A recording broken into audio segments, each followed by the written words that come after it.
Kiu jechuun ammakaa jechuudhaan miira isaa karaa tiiktookiin ibsate. Kanaanis karaa miidiyaalee hawaasaatiin beekamtii guddaa argateera. Waggaarii qanaa bakka hojii isaatti imaluudhaan Sheekaa Roobee dubbiseera. Kiu jechuun ammakaa jechuu kanaan hajjiillee dhaqe.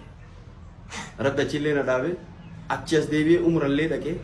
Rabbi ammoo tiniin haadha manaallee na godhe achumaas qabeenyallee natti horee. Kiu jechuun ammakaa Roobee Adaamaa ta'uun ammakaa jechuun tiiktookiitti bahee dhageetti argataa kan dhufe Sheekaa Roobee quuqqaa garaa isaatii bifa aarii fi naasuutiin bilig godhee baafateeti.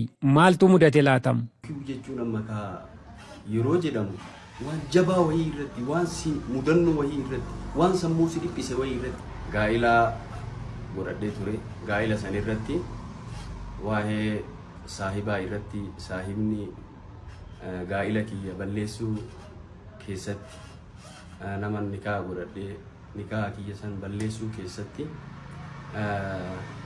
waan san dubbadhe.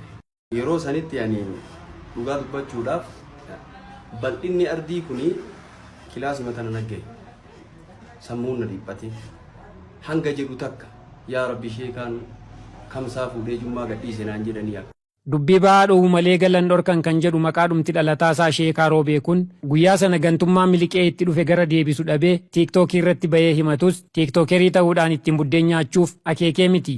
Halima masalii irratti ol nafuu hawaasni mawara biratti baratamaa ta'e Kiu jechuun ammakaa namni jedha namni hedduu hatta namoo biiroo keessatti illee mangi sarratanyaan illee barsiisaa namni hin fayyadamne hin jiru yoo makiinaan harkaa dhaabatullee Kiu jechuun ammakaa Roobee Adaamaa fakkaatuun ammakaa jedhu har'a Roobeen deemtanii argitanii jirtan maal fakkaatti ganaa Dubaay hin fakkaatti.